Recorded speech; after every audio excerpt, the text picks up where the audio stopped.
Father's love, everyone, and welcome. Today we're going to start our reading of one of my favorite books of all time, The Pilgrim's Progress by John Bunyan. So we'll start with the title page, which reads, The Pilgrim's Progress, From This World to That Which Is to Come, delivered under the similitude of a dream by John Bunyan.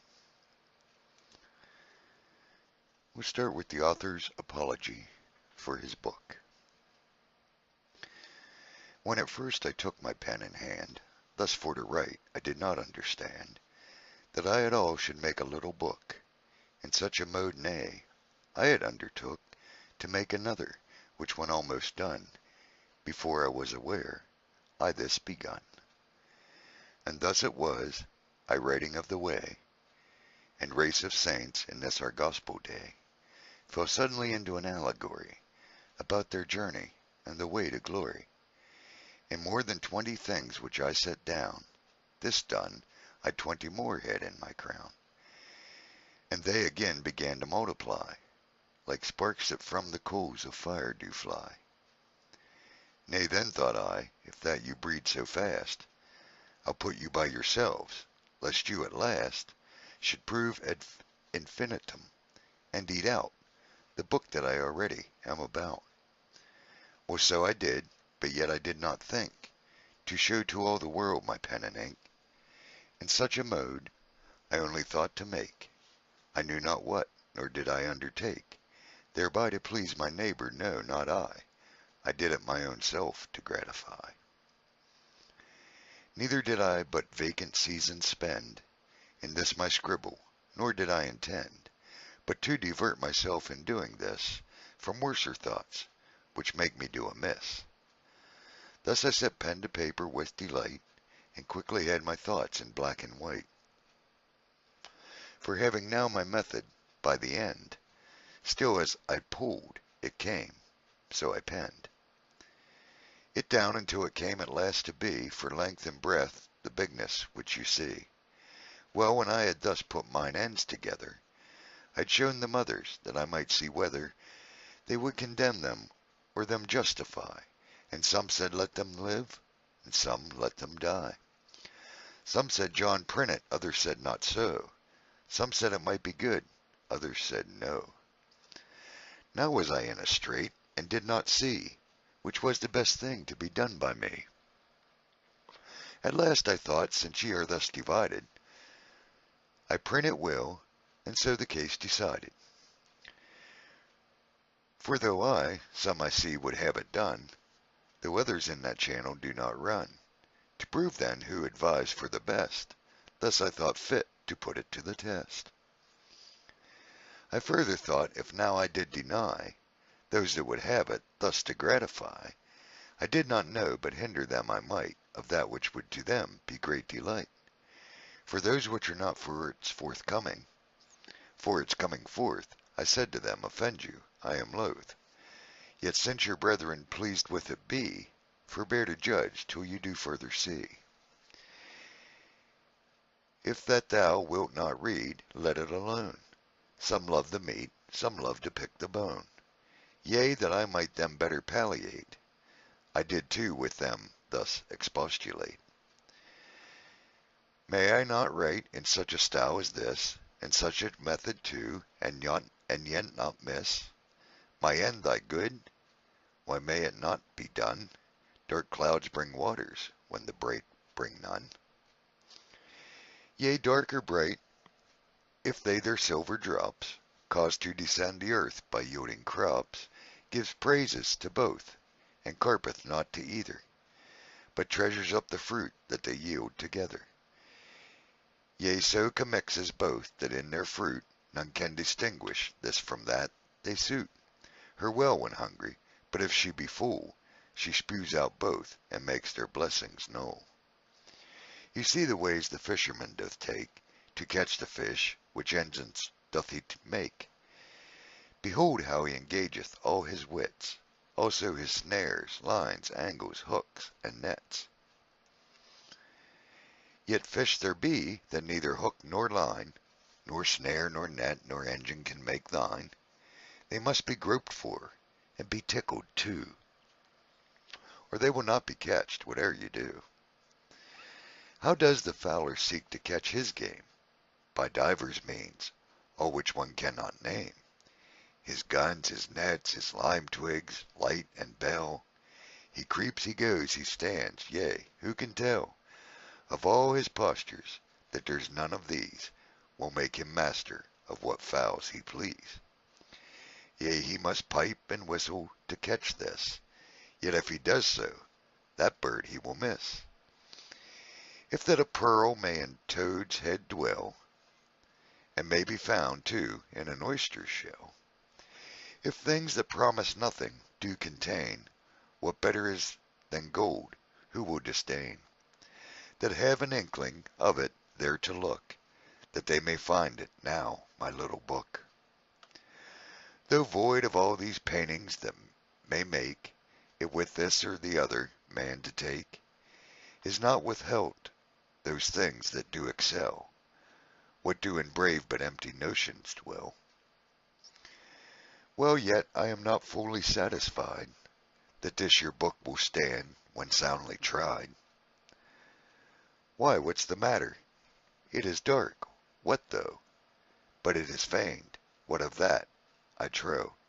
Some men by feigned words, as dark as mine, make truth to spangle, and its rays to shine. But they want solidness, speak man thy mind. They drown the weak. Metaphors make us blind. Solidity indeed becomes the pen of him that writeth things divine to men. But must I needs want solidness because by metaphors I speak were not God's laws? His gospel laws, in olden time held forth, by types, shadows, and metaphors, yet loath will any sober man be to find fault with them, lest he be found for to assault the highest wisdom. No, he rather stoops, and seeks to find out what by pins and loops, by calves and sheep, by heifers and by rams, by birds and herbs, and by the blood of lambs, God speaketh to him, and happy is he that finds the light and grace that in them be. But not too forward, therefore to conclude, that I want solidness, that I am rude. All things solid in show, not solid be. All things in parable, despise not we. Lest things most hurtful lightly we receive, and things that good are, of our souls bereave. My dark and cloudy words they do but hold the truth as cabinets enclose the gold. The prophets use much by metaphors to set forth truth, yea, whoso considers. Christ his apostles too shall plainly see that truths to this day in such manuals be. Am I afraid to say that Holy Writ, which for its style and phrase puts down all wit, is everywhere so full of all these things, dark figures, allegories, yet there springs from that same book that luster and those rays of light that turn our darkest nights to days. Come, let my carper to his life now look, and find there darker lines than in my book. He findeth any, yea, and let him know that in his best things there are worse lines too. May we but stand before impartial men, to his poor one I durst adventure 10, that they will take my meaning in these lines far better than his lies in silver shrines. Come, truth, although in swaddling clothes I find, informs the judgment and rectifies the mind, pleases the understanding, makes the will submit, the memory to it doth fill. With what doth our imagination please, likewise it tends our troubles to appease. Sound words I know Timothy is to use, and old wise fables he is to refuse. But yet grave Paul him nowhere doth forbid the use of parables, in which lay hid that gold, those pearls, and precious stones that were worth digging for, and that with greatest care. Let me add one word more, O man of God. Art thou offended dost thou wish I had put forth my matter in another dress, or that I had in things been more express? 3 things let me propound, then I submit to those that are my betters, as is fit. 1, I find not that I am denied the use of this my method, so I no abuse. Put on the words, things, readers, or be rude, in handling figure or similitude. In application, but all that may, seek the advance of truth, this or that way. Denied did I say? Nay, I have leave. Example too, and that from them that have, God better pleased by their words or ways, than any man that breatheth nowadays. Thus to express my mind, thus to declare things unto thee that excellence are. 2, I find that men as high as trees will write dialogue wise, yet no man doth them slight. For writing so, indeed, if they abuse truth, cursed be they, and the craft they use. To that intent, but yet let truth be free, to make her sallies upon thee and me. Which way it pleases God, for who knows how, better than he that taught us first to plow, to guide our minds and pens for his designs, and he makes base things usher in divine. 3, I find that Holy Writ in many places has semblance with this method, where the cases do call for one thing to set forth another. Use it I may then, and yet nothing smother. Truth's golden beams, nay, by this method may make it cast forth its ray, as light as day. And now, before I do put up my pen, I'll show the profit of my book, and then commit both thee and it unto that hand that pulls the strong down and makes weak ones stand. This book it chalketh out before thine eyes the man that seeks the everlasting prize. It shows you whence he comes and whither he goes, what he leaves undone, also what he does. It also shows you how he runs and runs till he unto the gate of glory comes. It shows too who set out for life amain, as if the lasting crown they would obtain. Here also you may see the reason why they lose their labor and like fools do die. This book will make a traveler of thee, if by its counsel thou wilt ruled be. It will direct thee to the Holy Land, if thou wilt its directions understand. Yea, it will make the slothful active be, the blind also delightful things to see. Art thou for something rare and profitable, or wouldst thou see a truth within a fable? Art thou forgetful, wouldst thou remember, from New Year's Day to the last of December? Then read my fancies, they will stick like burrs, and maybe to the helpless comforters. This book is writ in such a dialect as may the minds of listless men affect. It seems a novelty, and yet contains nothing but sound and honest gospel strains. Wouldst thou divert thyself from melancholy? Wouldst thou be pleasant, yet be far from folly? Wouldst thou read riddles in their explanation, or else be drowned in thy contemplation? Dost thou love picking meat, or wouldst thou see a man in the clouds and hear him speak to thee?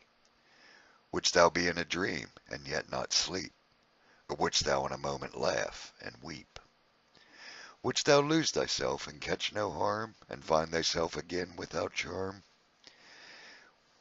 Wouldst read thyself, and read thou knowest not what, and yet know whether thou art blessed or not? By reading the same lines, O then come hither, and lay my book thy head and heart together. John Bunyan. Alright, this video will conclude with reading the title page and the author's apology for his book. We'll pick up the actual official story in part 1 starting in the next video. So I hope you tune back in and enjoy the book. Like I said, it's one of my favorites.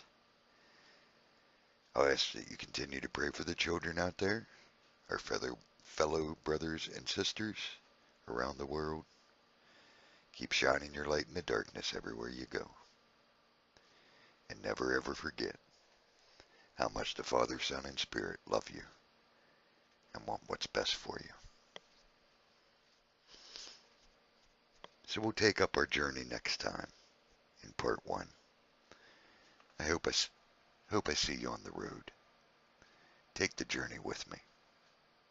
It's quite exciting. See you next time.